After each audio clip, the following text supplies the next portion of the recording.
Okay. Hello, everyone. Let's do it right this time. One step, let's go. Steps, let's go. All right. Let's do it right this time, everyone. Thank you for joining me on all the platforms. My name is Celso Garcia, and you're watching me live on Facebook, YouTube, Twitch, X, Instagram, and Substack. And this is live, unfiltered politics. Oh, don't forget about TikTok, right? Also TikTok. Um, yeah. So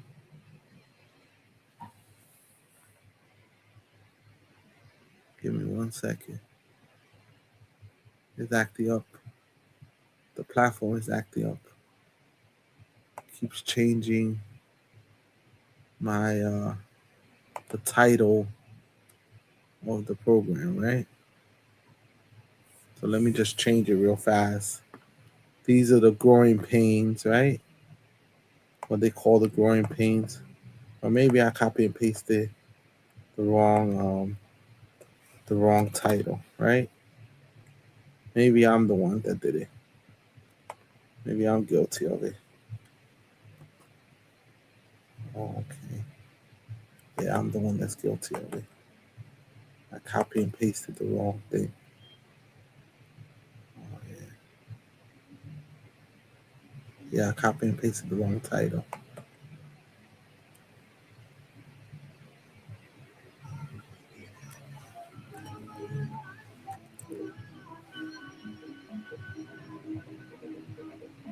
How's everyone doing today?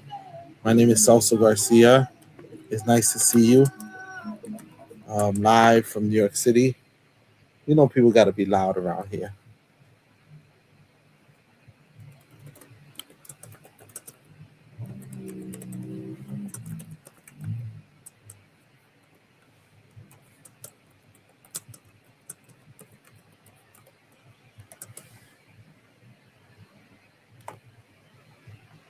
Okay. So I keep asking people, how's the economy doing? How's it treating you?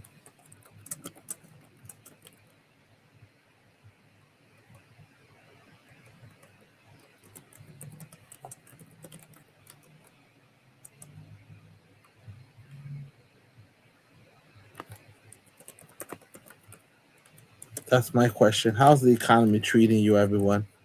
How are you feeling about the economy?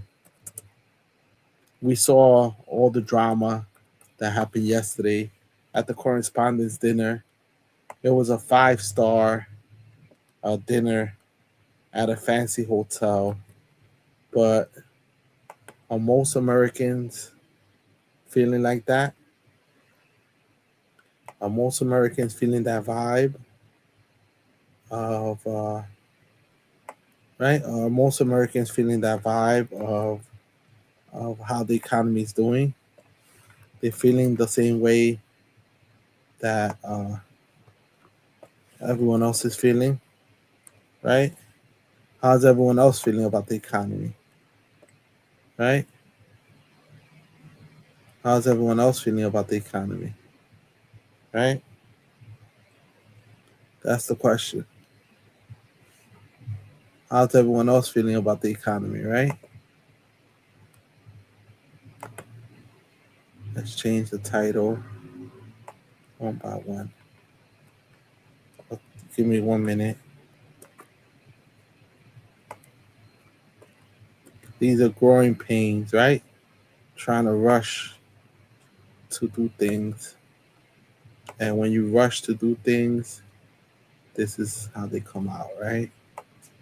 Um, I had it all lined up, and then last minute it was acting up. But it was my fault, right? Because I opened up two windows. I didn't realize two windows were open at the same time.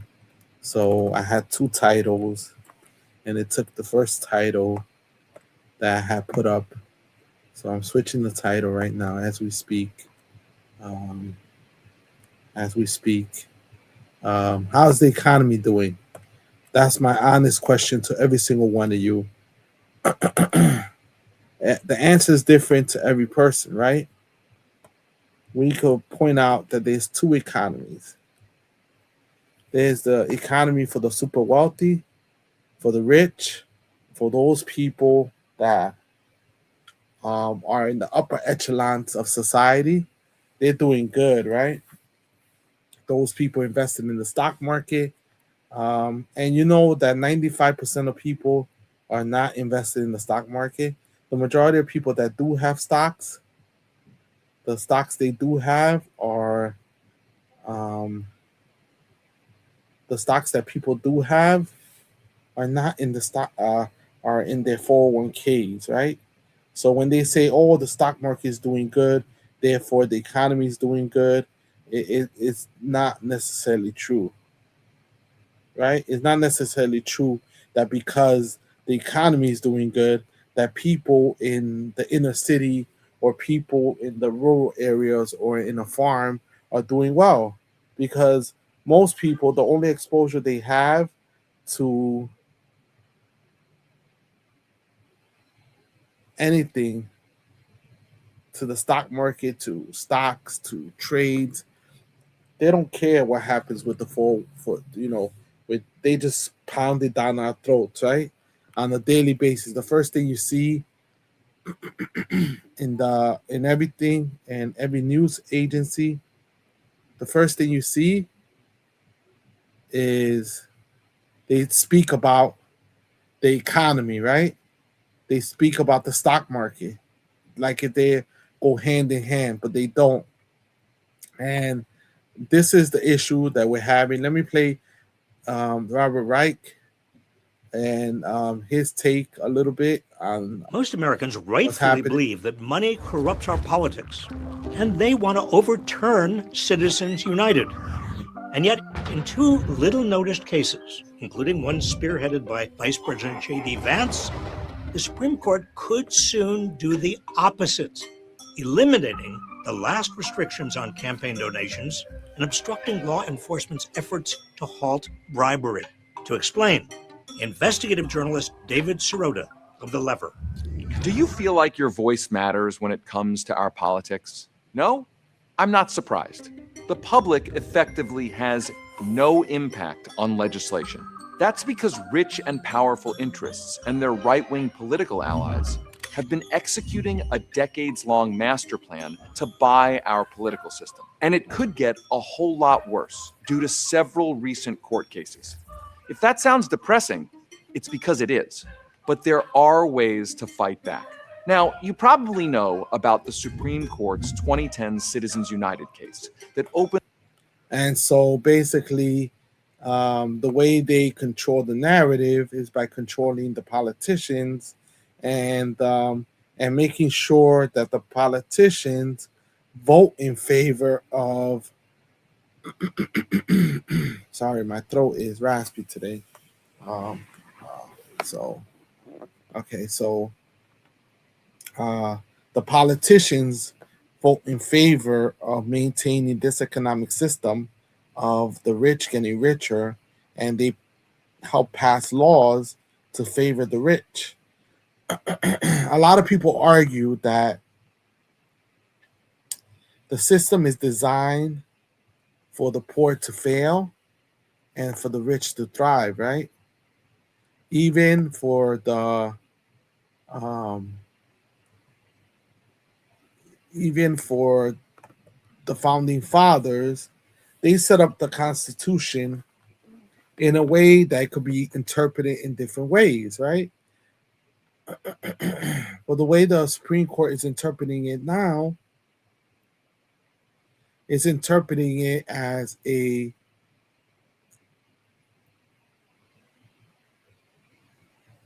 way to make it easier for the rich to keep getting richer and the poor to get poorer. extrapolating the wealth and passing laws with loopholes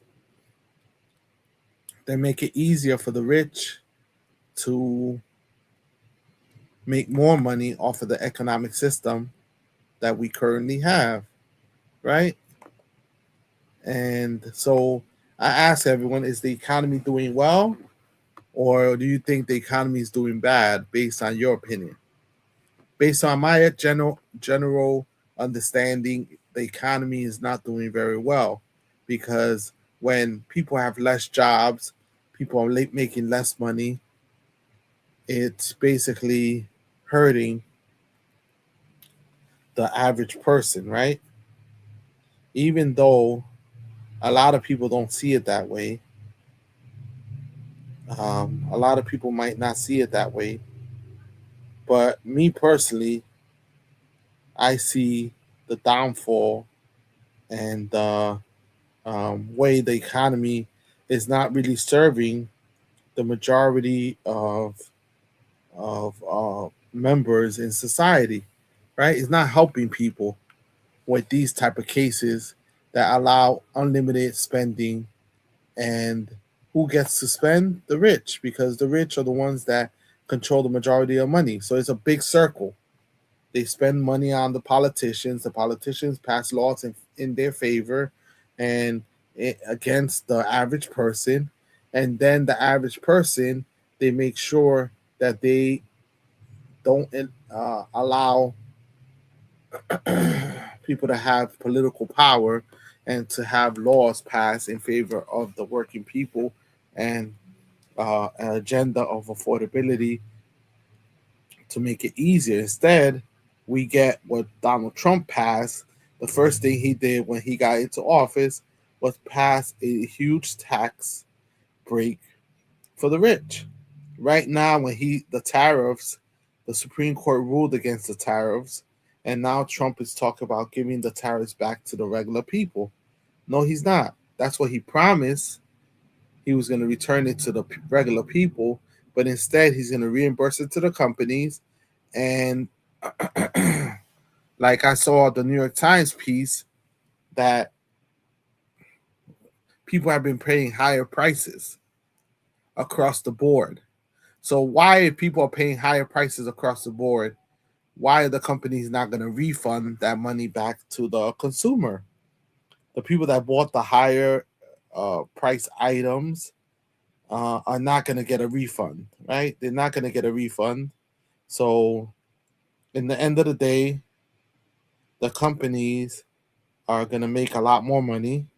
And that's what Trump is worried about, is making sure that the companies make enough money to survive and thrive.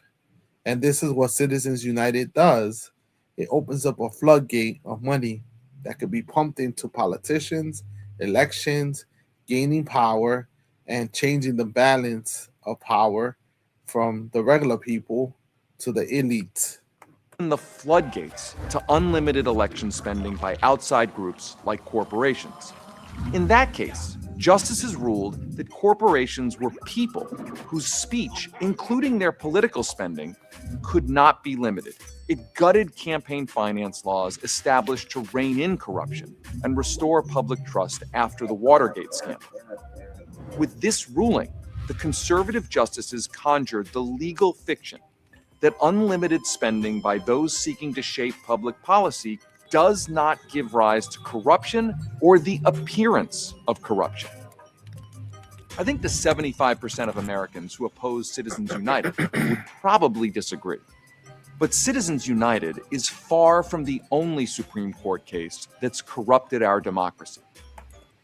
So our democracy is on shaky ground because now we are electing people that don't really care about the people and are backed by big corporations, and those corporations hide, so you don't really know who's backing the politicians, right?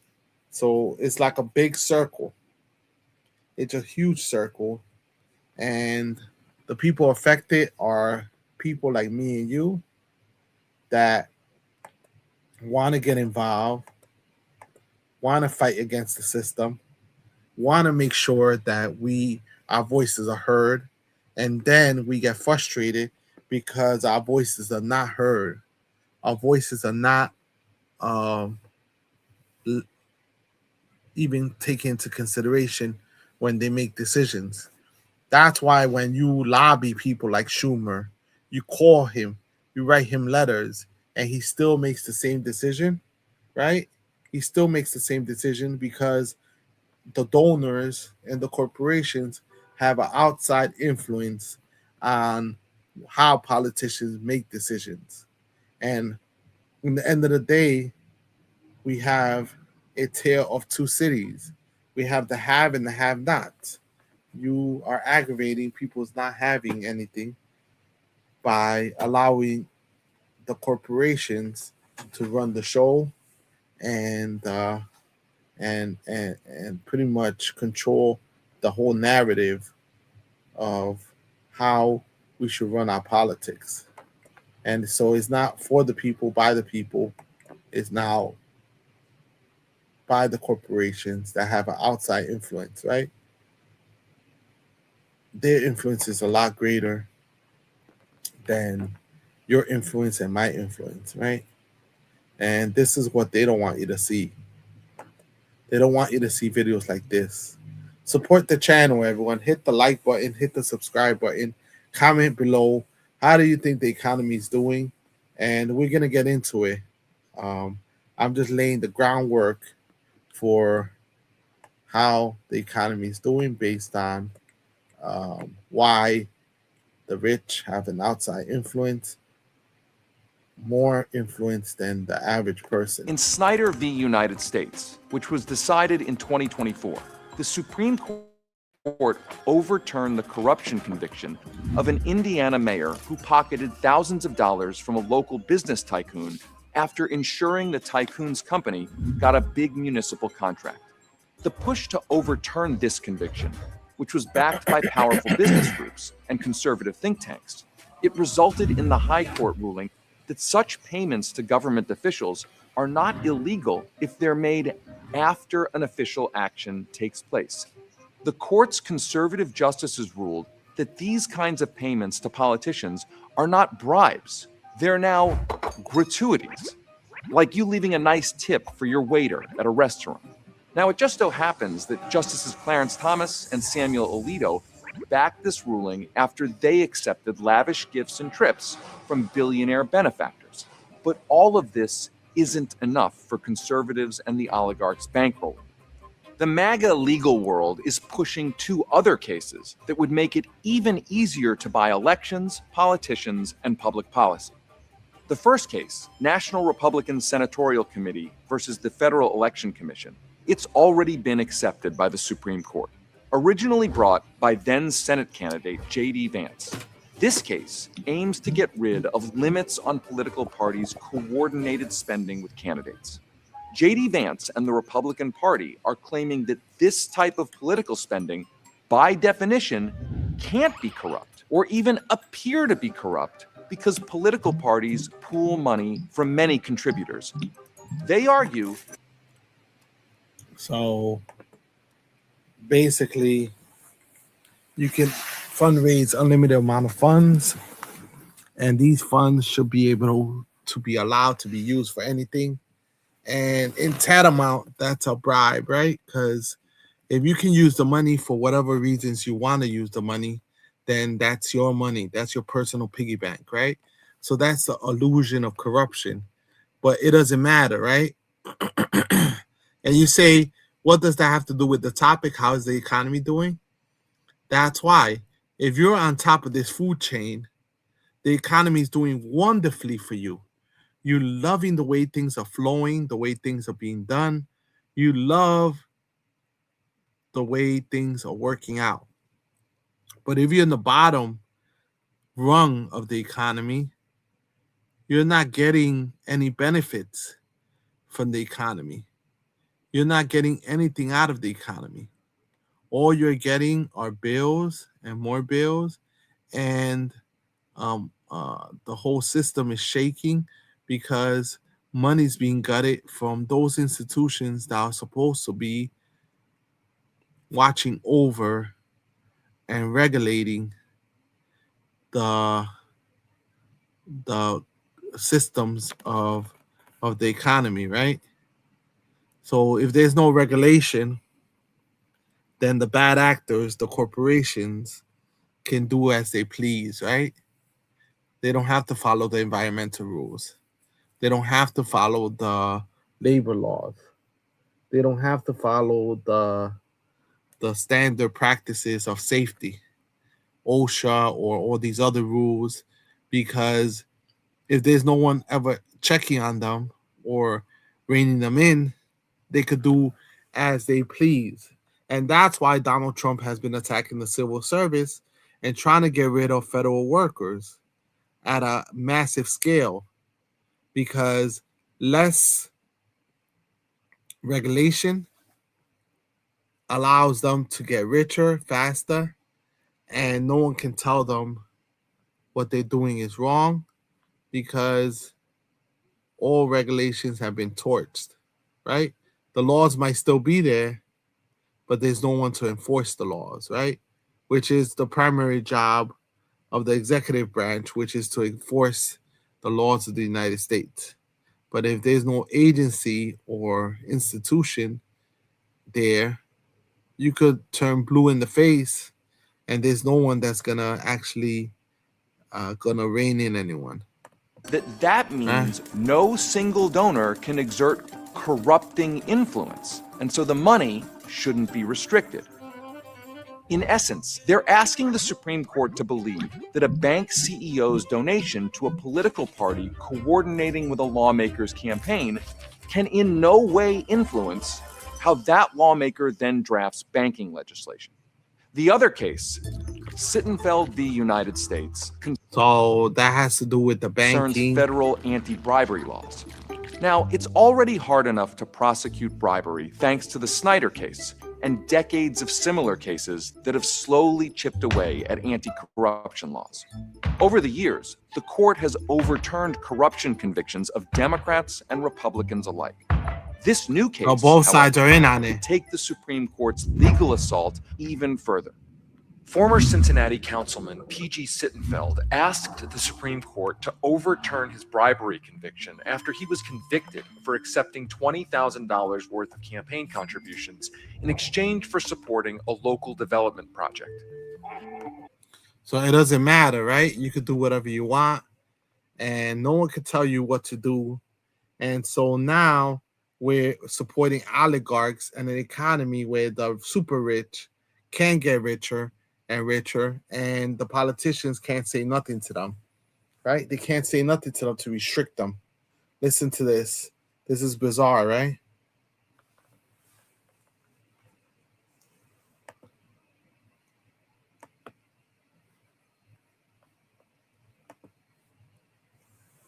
Even though Sittenfeld is a Democrat, he was already pardoned by Donald Trump, and his appeal is being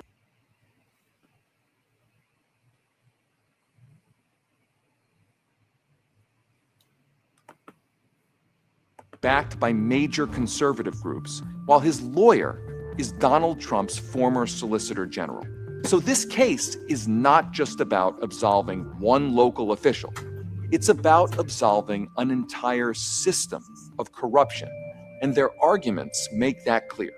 Sittenfeld's lawyers are arguing that pay-to-play culture is now so widespread that it shouldn't even be considered a crime.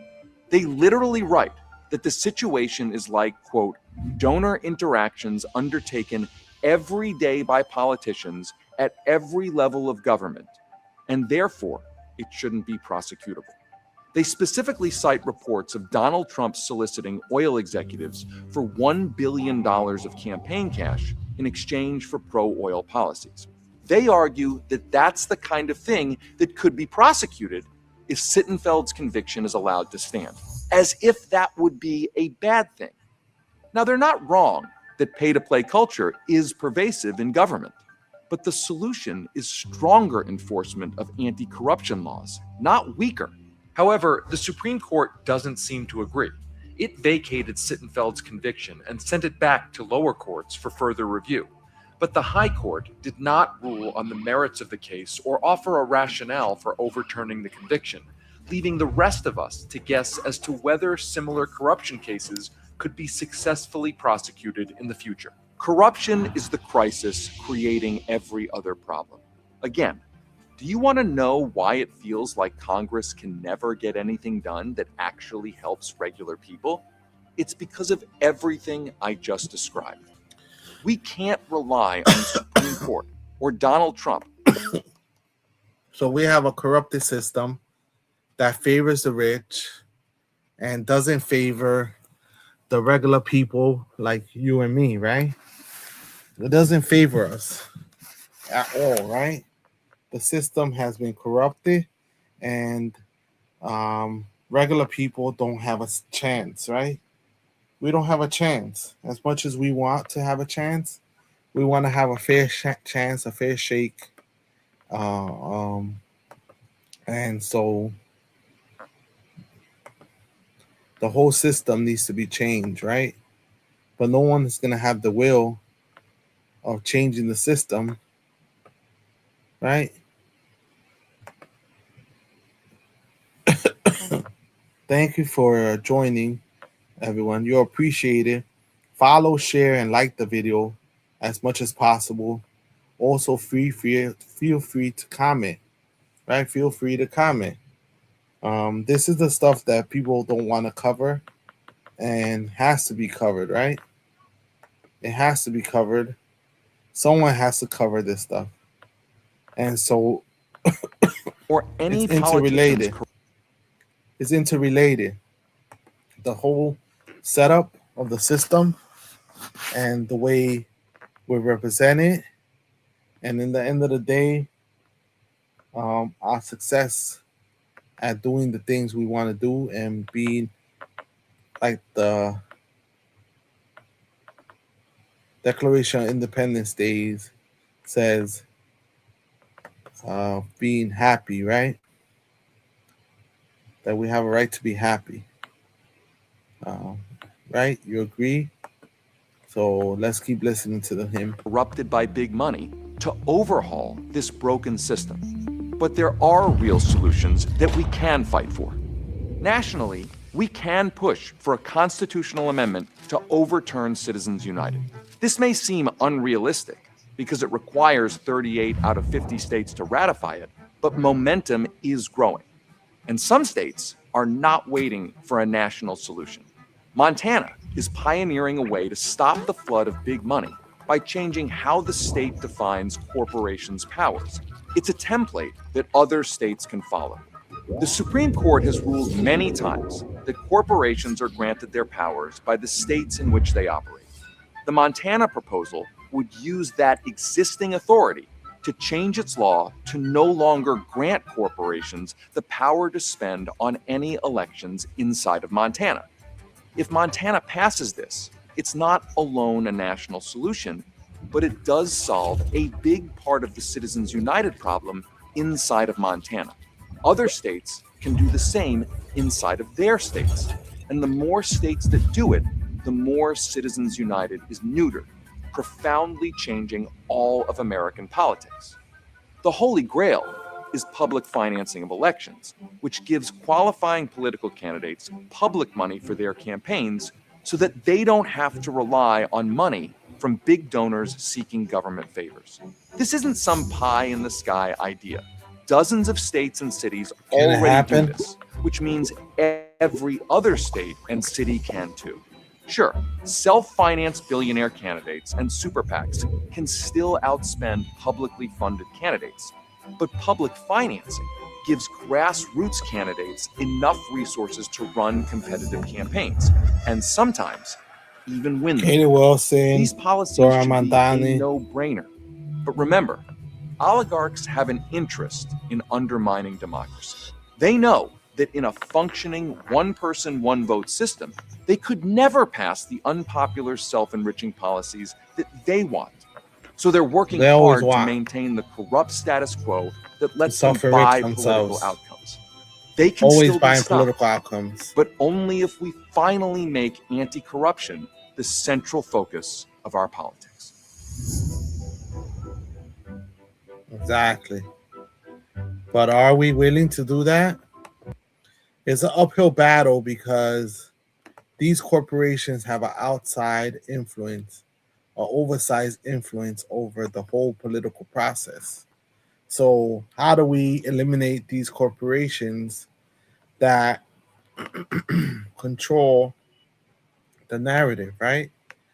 Um, that try to stop people from running.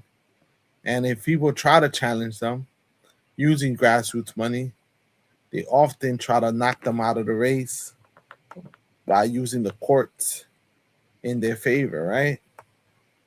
By using the courts, right? Or do things in their favor,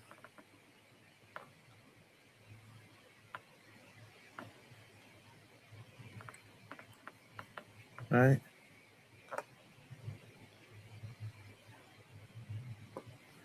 So,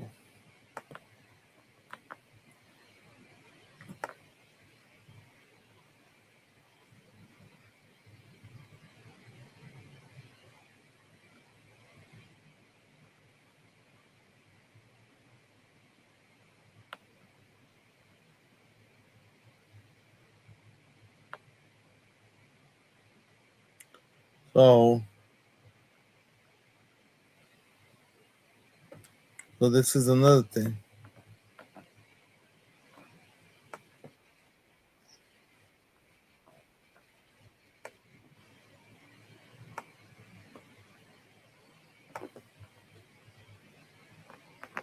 So this is another pie, part of the pizza pie, right? That the corporations control the narrative.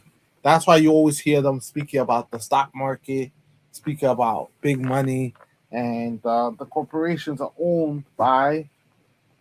They usually are owned by billionaires. Their corporation themselves is publicly traded. The Democratic Party, the Republican Party are corporations.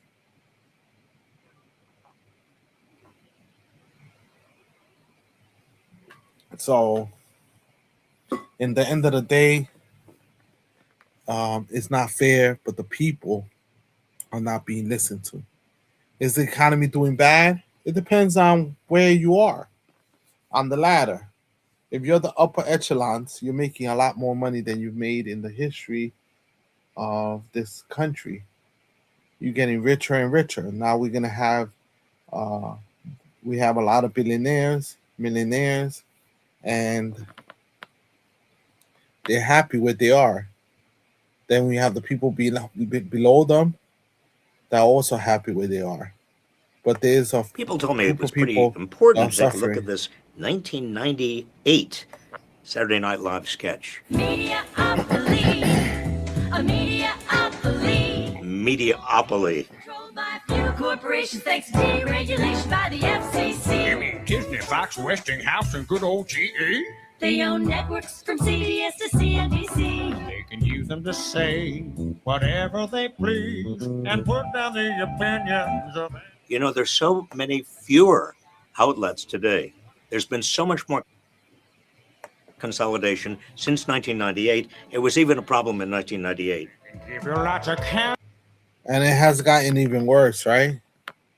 There's a streamlining of companies, so you have to be beholden to, and you can't speak up against, because then you won't have a job, and they dominate the political landscape, and also dominate the culture of our society, right? They're the ones that control the narrative of what you're reading and what you're seeing and what you're being fed on online and in commercials, right? They all control that, right? What do you see and what you get to see, what you don't get to see. Everyone, double tap on the screen, like the live, share the live. I appreciate every single one of you. It's important that you support this channel support this channel and allow us to grow. It's a lot of hard work putting this together. So please support the channel. You can donate on the GoFundMe page or um,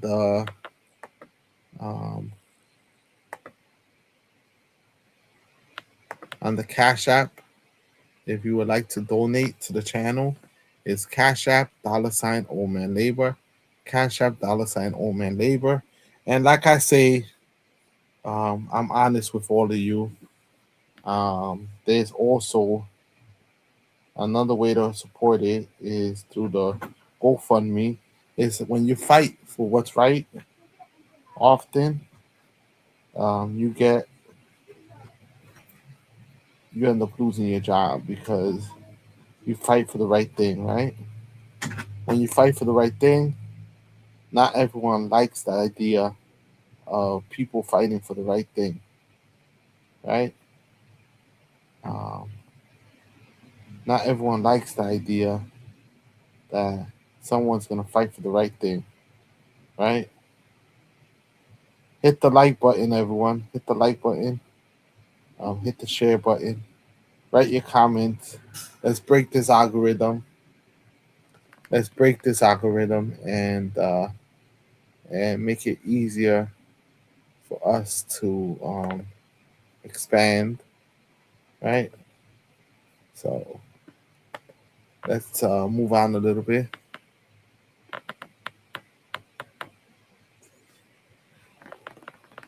So I do have a GoFundMe that I put together. If you want to donate to the GoFundMe, I'll put it in the I'll put it down here. I've only raised $1,000 so far. Need 25,000 to keep appealing the decision of the judge that was stacked against me. So this is the GoFundMe page. If you want to share it, I will appreciate it. This is the GoFundMe page. I would really appreciate it if you can hit up the page and support the channel, right?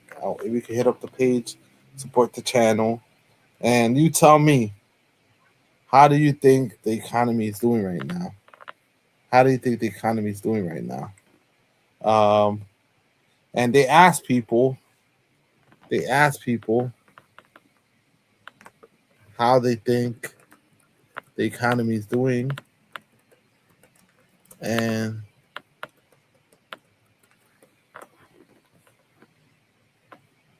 people answered, and the majority of people said they don't have confidence in the economy. Consumer sentiment rebounds slightly after hitting lowest level on record. U.S. consumer demand sentiment slumps to record low in April. Right. So that's why I'm asking you.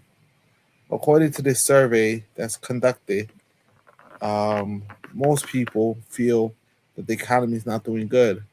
The U.S. consumer sentiment fell to a record low in April as households shrugged off a ceasefire in the war with Iran, remaining focused on the inflation fallout from the conflict.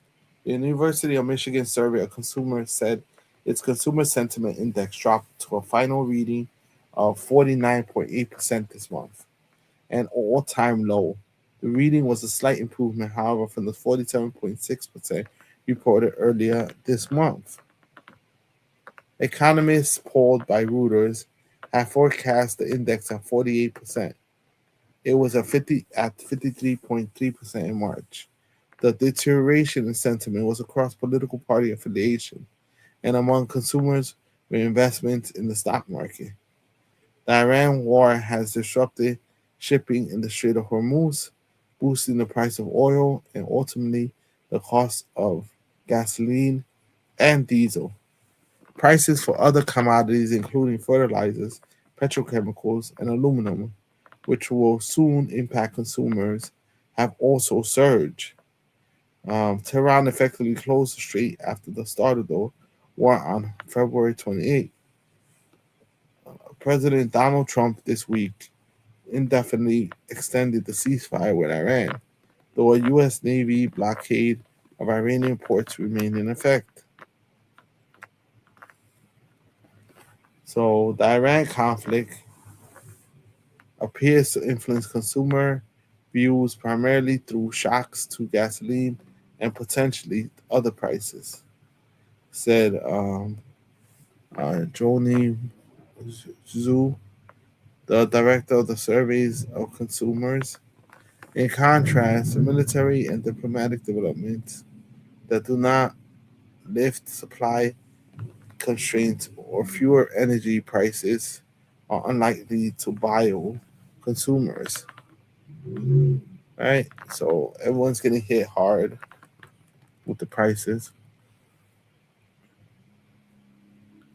Right? People are getting hit hard with the prices and they don't know how to get out of them. Right?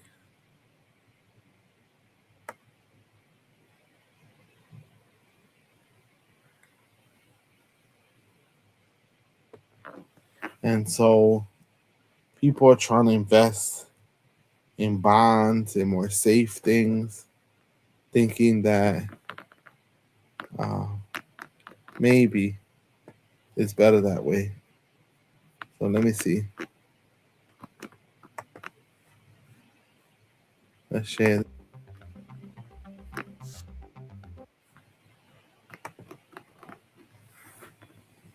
So inflation hits 2-year high. Bonds projected to hit 4.26 as inflation surges to 3.3%. And the buy window closes April 28th. Right? So, what do you think?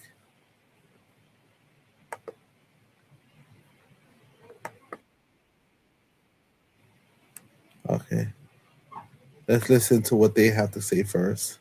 Just a little bit, and then I'll go back to Robert Reich, which I like more. All right? I like Robert Reich's ideas a little bit more, but let's listen to this other channel and listen to the idea as to what they believe about the U.S. economy, right?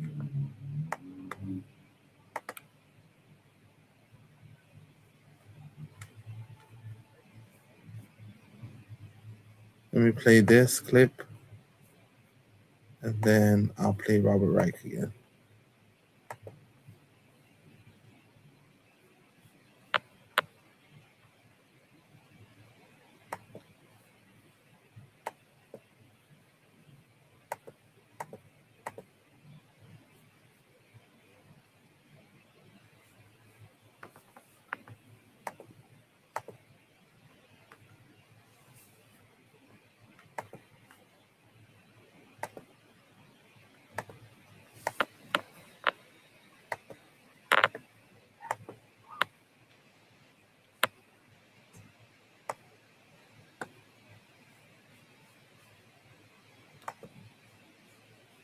Actually.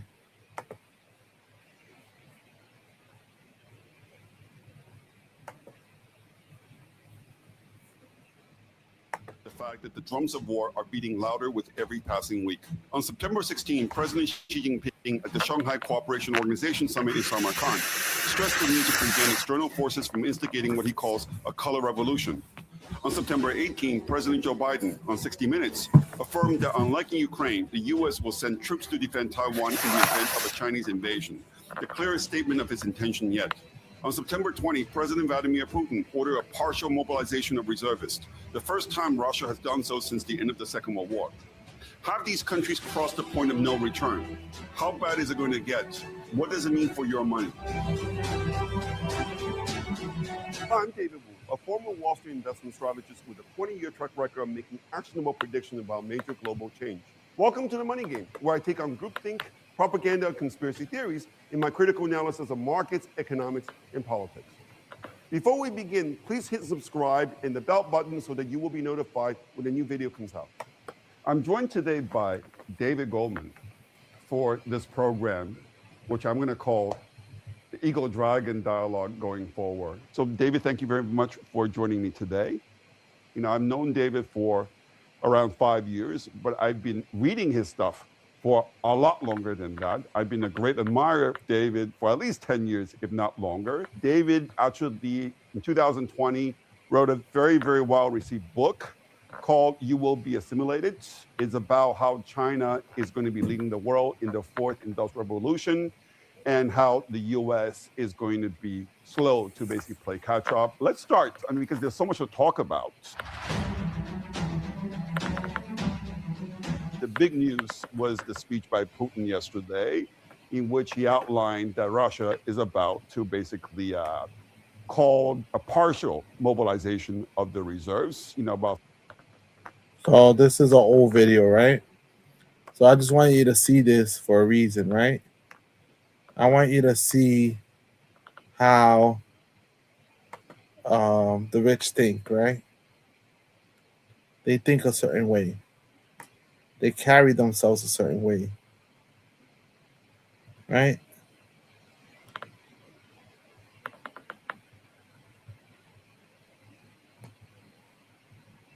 This is just the way they think. They think different than most of us.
So this is Robert Reich's chart about prices, that we are going to experience significantly higher prices, and we're possibly on the verge of a possible recession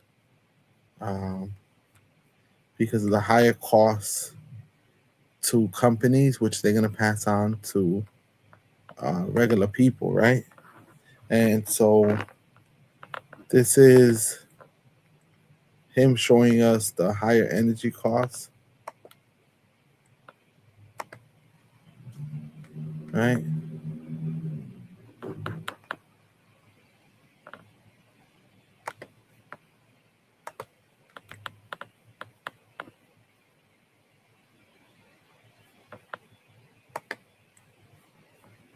So this is the cost to companies of energy on the companies. This is March 2025 all the way to March 2026, right? So March 2025 to March 2026, it shows the average cost inflation is 7.9%. So it's costing companies 7.9% more because of energy prices.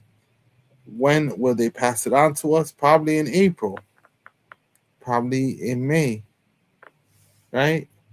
And so they're paying 7.9% more for the goods that they're receiving.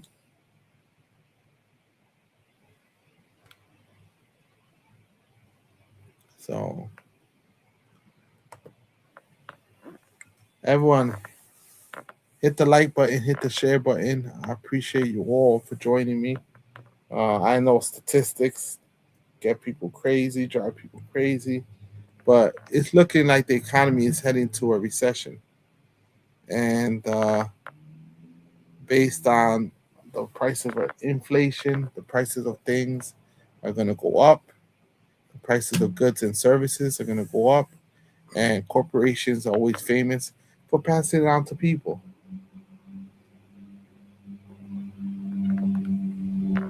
They always pass it on to the regular person, the average person, and that's you and me, right? So we can't hide from these tariffs.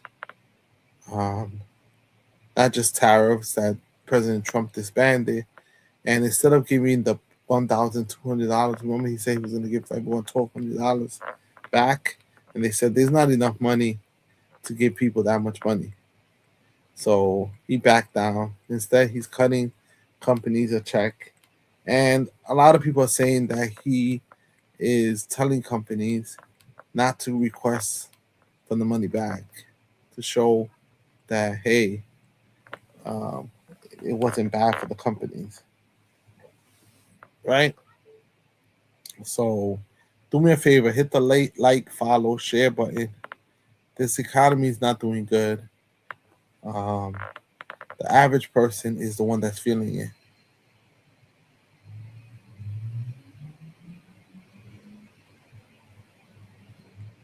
Right? So that's the question. How are you doing personally? Put it in the comments. How are you doing personally? How's your economy doing? How's your household economy doing? How do you feel paying more for everything? Are you worried that you'll be able to pay the bills this month? Are you able to cover them? So tell me. I want to hear your honest opinion. To me, the economy is doing crappy. It's not doing good. The jobs are not like good jobs. They're not paying as much as they should be. The cost of everything is so high, but the employers are paying the same wage. They're paying less and less, not respecting any type of giving people raises, no matter how much profit they make. They're just holding on to their money and complaining that they're not getting enough money. So they're just being straight up greedy at our price, right? At our backs, on our backs. They're just being straight up greedy and expect us just to be quiet, shut up, and just keep it moving, right? They just want us to be quiet, shut up, keep it moving. Um, you know, and this is good for companies to manipulate and threaten people and make people feel as if they're going to lose their job if they speak up or they fight for their rights. So they like the situation. Companies are in a good place. They're making massive amounts of profits and they refuse to cut into their profits. Therefore, their workers could survive or have a decent living or live well because they feel like that's not their responsibility to take care of the workers. Their responsibility and allegiance is to individuals, right? So, individual rich shareholders. That's what they worry about more. What the shareholders think, how the shareholders feel. We making enough money for the shareholders? If we're making enough money for the shareholders, then everyone's happy. But no one cares what happens to the rich, to the poor, or to the working class. That's what the rich don't care about, right? They don't care about the working class and the working people. So we got to stand up and care for each other. That's what I suggest. We stand up, care for each other. And even if the economy is not doing good, we work together to fight for our rights and fight against these big corporations that are greedy and just want to make as much money as possible and don't care if we make money as long as they make money. That's the issue. They don't really care if we make money as long as they make money and they're able to survive and live a good life. And I've always met a lot of rich people, and that always catches me by surprise. That most of the time they say they don't have money, that they're broke, and that's not true. They have tons of money on paper. They just don't want to touch it. They want to see it keep growing. And wow, the average person suffers and is struggling to survive. They're struggling to pay bills. They're doing as they please. And we're allowing them to do as they please as regular people. Right? We're allowing this. So I'll be back on later tonight. I appreciate you all for watching my point of view. The economy is not doing good. If you disagree, write it down there. If you agree, also write your comments. Write your comments below. All right. Thank you, everyone. I'll see you later. My name is Celso Garcia. Follow me on Facebook, YouTube, Twitch, X, Substack, Twitch, and TikTok. Thank you so much, everyone. Have a good day. See you later.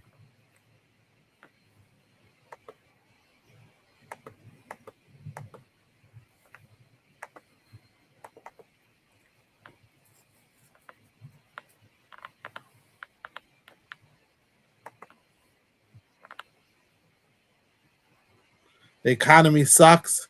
Do you agree? Let me know below. Write in the comments. It sucks right now for every worker, most workers at least.